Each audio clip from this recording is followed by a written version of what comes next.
What's going on, everyone? It's Sheena, aka Sheenapreneur, your favorite veteran. Today I want to talk a little bit about mindset, because being a part of this journey, being a part of the entrepreneurship journey, it can be, sometimes lonely, it could be stressful, absolutely be stressful, it can be exciting, it could be invigorating, whatever adjective you want to use. And I just wanted to just talk about mindset a little bit, because it's really important for you in this government contracting journey, especially to ensure that you are maintaining, whatever you consider to be balance, whatever it is that you consider to be your peace, to maintain that and to, have things in place in order for you to be prosperous and, make a whole bunch of money, because that's what it's all about, right? So I wanted to just go over a few things that I have done throughout this government contracting journey with my company, Foresight Industries, and also with Sheenapreneur, which of course, I teach about government contracting, corporate contracting, local government contracting, and I help veterans as well start and scale their business. So with that, I have talked to a lot of people. And so I feel like it's time for me to kind of share some of the strategies that I have used, some of the advice that I have given to people, especially my students who have my 100% undivided attention, with unlimited access to me for government contracting and just for a shoulder, because sometimes that's all you need in this government contracting journey is for someone to understand where you're coming from, understand where you're at, and meet you where you are in order for you to continue on to the path of righteousness that you are trying to get to in this journey. So I just want to give a few strategies of how I have basically survived this long. I mean, my hair is a little gray, but I don't have a head full of gray yet, besides the dyeing. I only got a few little sprinkles of gray, but besides that, there's nothing wrong with being gray. But I definitely have gone through lots and trials and tribulations in my business journey. And, for those who are new here, welcome, because I really like to share the entire journey and not just the things that look cute and sexy online, because we all know that, there's people that talk about business, talk about government contracting and everything in between, but everyone is not being truthful about the journey. And if anyone says that they've had an easy breezy, non-issue business, they're lying to you, and get far, far away from them. Those who know. And I have had several unsuccessful businesses, and I have really found my calling, if you will, with my company, being able to provide jobs for people, being able to make, 7-8 figure income in a relatively short period of time, compared to other businesses. And with all I had to do was put in the work and the effort. And that is something that is often missed when the conversation about being a business owner comes up, is you're going to have to work. I mean, like there's no shortcut. Even if you might get, let's just talk about government contracting for a second. You might get a couple of contracts where it's breezy. You don't have to do anything. All you got to do is submit the invoice and you get paid. I have a few contracts like that. Hallelujah. Amen. But outside of that, there's some where I had to go and step in because of various reasons. People dropping off the face of the earth. It wasn't getting done in time. People that are not trained properly. And there's just so many things that surround that. But, with that being said, you have to be able to put in the work. Like, are you willing to sacrifice something? Sleep, time, family. There's a lot of things, events. And those who are my veterans, you guys know that we've had to do that probably on many occasions. But even so, moving forward in your older age, like me, I'm 40. There's no secret of the recording of this video. I'm 40 years old, almost 41, and it don't matter, but I'm just saying, it makes a huge difference when you're like, okay, I put in my work. I'm older now. I don't want to have to be, working 20 times harder. But if you're a business owner transitioning, you may work harder than you've ever worked before, or you may, get to a point where you don't have to do that. So I just want to share some strategies. One of the things that when I first started my government contracting journey, I followed Eric Coffey, who is a friend of mine, and I always pay homage to him being one of the only people on YouTube, on the internet, talking about government contracting when I first started over 10 years ago. So he had a video, and it was about writing down 100 goals. And I had not seen anything like that before, but I feel like it changed my life, and I'm not going to share my document because some of the stuff is personal. But I actually never made it to 100 goals. I tried. I even tried over a period of time, writing down the goals. But basically and literally, all you do is write down all the things you want to do. If it's travel to Thailand, if it's, go get your passport, if it's get your CDL license, if it's getting a 5-bedroom house with 4 bathrooms, if it's, retire at a certain age, mortgage, if it's getting out of debt, just anything that you can think of that would be a goal for you in the future. It could be the near future, it can be the far future. Like I had on there owning an island and getting dual citizenship. At that time, I was trying to lose weight, but you know, I had that on my list too, like losing 20 pounds or whatever the case may be. It really does make a difference, because really writing down your goals, to think is to put it in ink, right? So if anyone's read Think and Grow Rich, is one of the most profound books just from any business owner who has done business for a long time.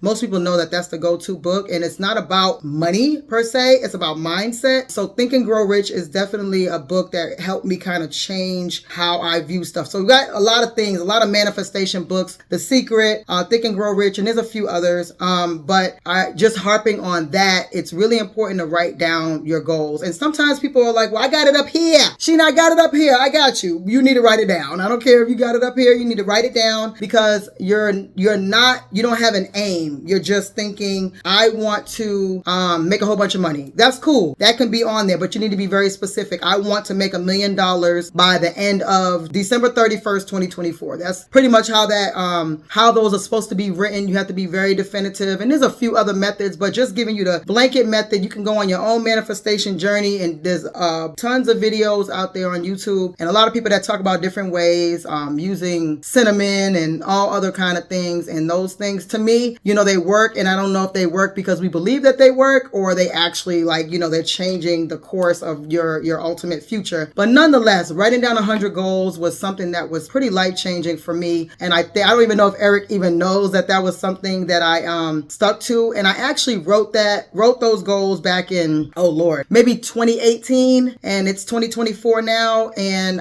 most of the things on that list, probably half of the things on that list actually happened. And I happened to look at the book later, probably skipped 2 years and looked at the book, and I was so shocked to see that a lot of those things had come into fruition. So if I want to win my first contract by January 2025, January 15, 2025. You need to be very, very specific. And it's just a couple of words. It doesn't need to be a paragraph, just the line by line, each goal that you have. So that's one strategy, I think, because a lot of people, as I stated, that their mindset is holding them back because of various reasons. Maybe you haven't been successful yet. Maybe you haven't recognized some of the success that you've had is very valuable. Or maybe you have naysayers around you, which leads me to my next thing, is you need to surround yourself with positive people. And that's not the people who are like, oh my God, everything you do is fantastic and awesome. That's not those people. It's the people that are along the same trajectory as you. Those are the people who are possibly business owners. You should definitely surround yourself with business owners as well, as much as possible, because if you're talking to, and this is respectfully, I was a 9-to-5er for more than 20 years. I started working at the age of 14, and I just retired in 2022. So I worked for most of my life. This is not even disrespect to 9-to-5ers who have a side hustle or they're doing a business while they're working. No disrespect. But you definitely, as you're going along this journey and any other journey that you have that's significant, you absolutely need to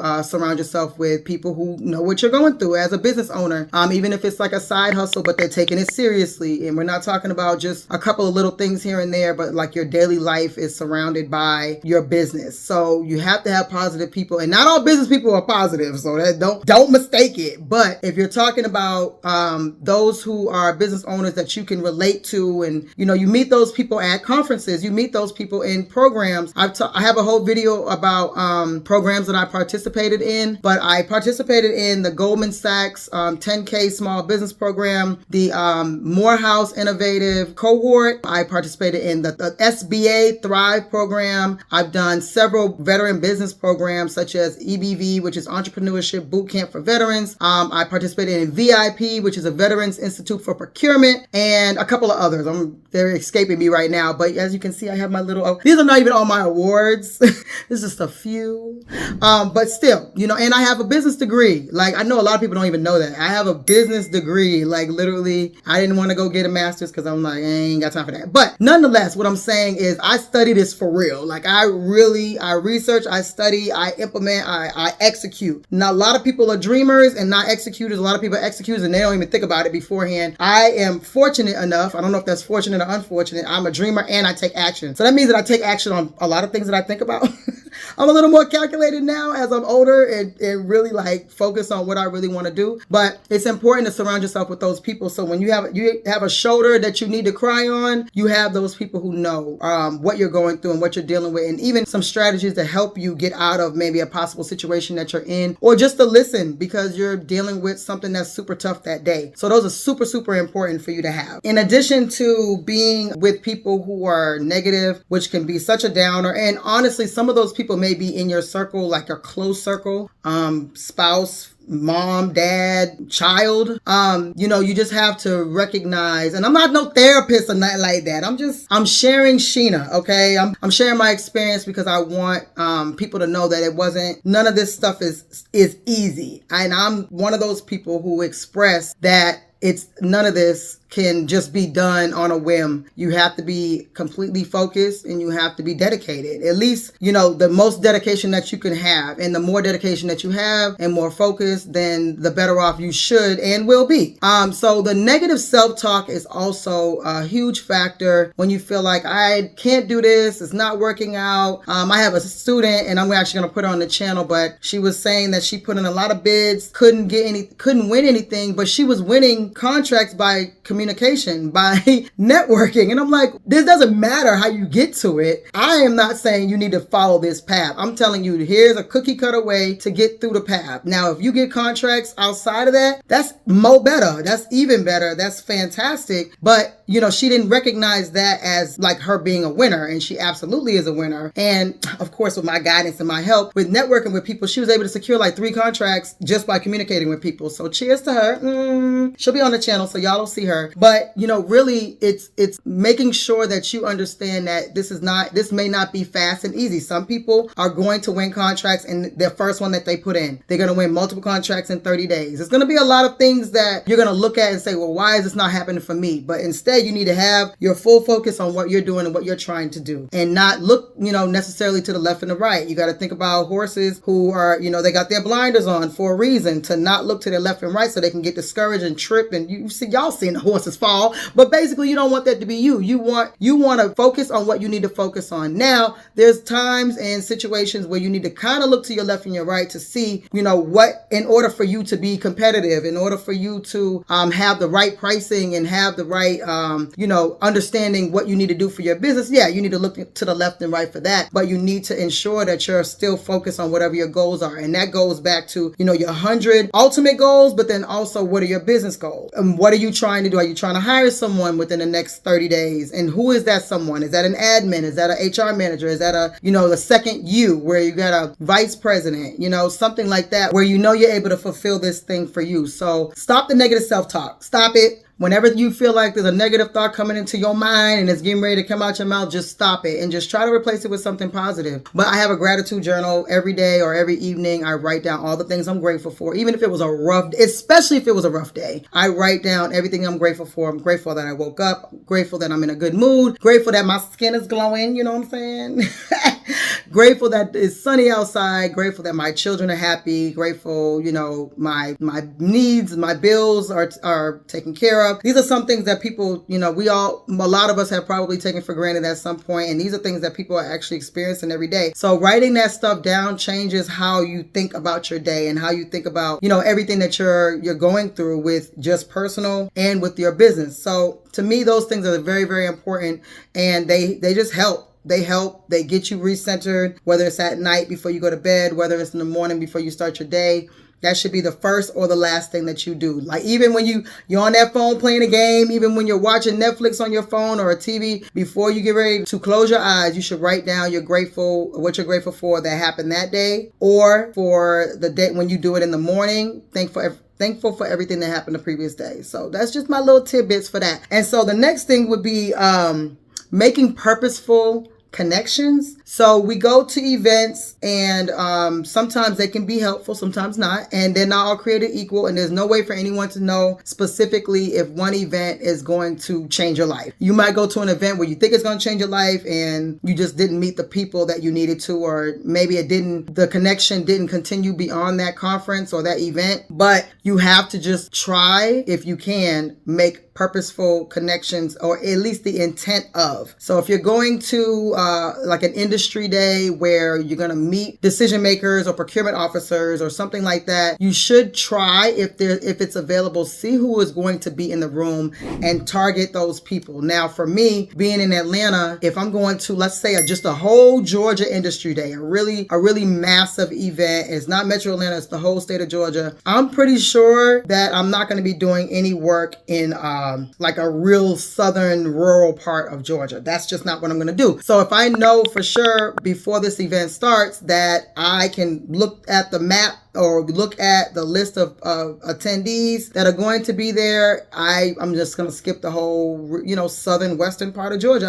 I'm not necessarily interested at this time. That might change. At this time, with working with anyone who's in that area, I usually, the ones that I have seen in those rural areas for the services that we provide, are typically very small contract, and that's just not something that we're interested in doing at this time. So I know that if there's 100 attendees there that have booths that I want to speak to, then you can cut out about 40 of them, because I'm not going to speak to them, and that helps me direct exactly where I want to go. I know I want to work with the city of Atlanta, and I mean, I'm just throwing out cities and counties, but we work for several of these. But I know I want to work for the city of Atlanta. I know I want to work for Fulton County, Georgia. I know I want to work for DeKalb County, Georgia, for the city of Decatur. These are areas that are within the Metro Atlanta area, and I do want to work with them. So I'm like, okay, great. Let me see if it's possible I know where their booth is going to be, so I can make the purposeful connection. And it's not just those who are at the booths, it's also people who are attending the event. Now, you may not have that information, but do your best. And for those introverts, look, I feel you. I already know what you're about to say.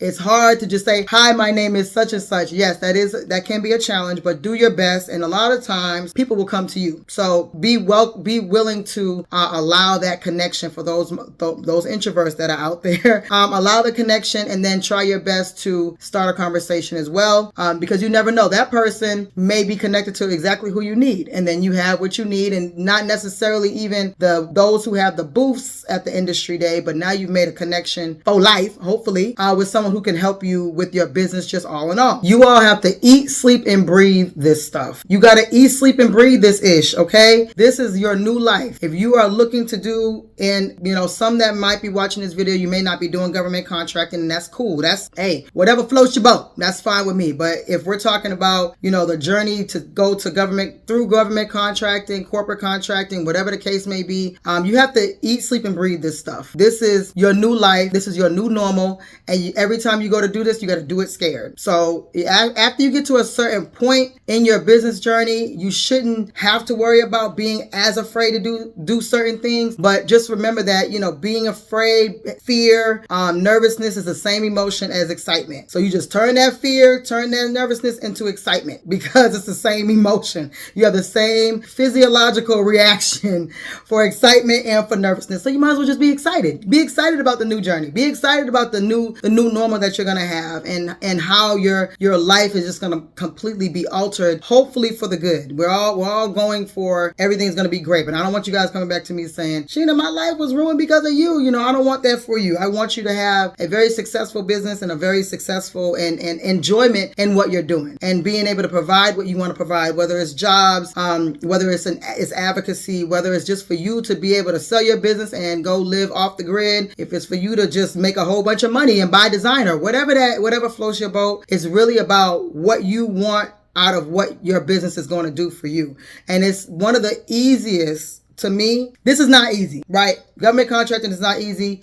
Being a business owner is not easy. But if we're going to talk about apples to apples, when it comes to businesses that you can start with essentially no money or low money, and you can get, as long as you have the business acumen, and my course teaches about all of that. GovConNOW teaches about all of that. But as long as you have the business acumen and the wherewithal to keep going and making this work out for you, then you can absolutely make this your future. And that's it. Whether you got a job and you're like, I'm going to quit, or you're going to wait until you retire you're from your job in order to make this a full-time gig, whatever that thing is, okay? Whatever that thing is, I want to make sure that you guys know that it's not going to be easy, but you can do it. So do it scared. Do it scared. Do it scared. Do it now and do it scared. Okay? Because things are going to get up. You may have days or things are going to get to a point where you're thinking about not doing it anymore. We've all been there. Those who know, okay? Just if you know, if you felt that way, if you're a business owner and you felt like, okay, I don't want to do this anymore, just go ahead and leave. That was me in the comments, okay? Because